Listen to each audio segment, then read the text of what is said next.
Praise lord. July 24వ తేదీ 2025. ఈరోజు దేవుని వాగ్దానం. నీవు నన్ను నిశ్చయంగా ఆశీర్వదించి నీ చెయ్యి నాకు తోడుగా ఉండ దయచేసి నాకు కీడు రాకుండా నన్ను తప్పించుము అని ప్రార్థింపగా దేవుడు అతడు మనవి చేసిన దానిని అతనికి దయచేసాను. దినవృత్తాంతము 1వ గ్రంథం 4వ అధ్యాయం 10వ వచనం. దయగల యేసయ్య తనకు నిజంగా మొరబెట్టు వారికందరికీ ఆసన్నుడై వారి మనవిని ఆలకించి నిశ్చయంగా ఆశీర్వదించువాడు. ఇరుకులలో సరిహద్దులలో విషయాలతను ఏర్పరచువాడు దేవుడు.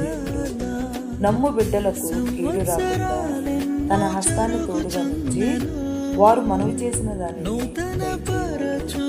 అటువంటి దేవుని కలిగిన మనము ఆయన రాజ్య వారసులుగా ఈ రోజు మన జీవితంలో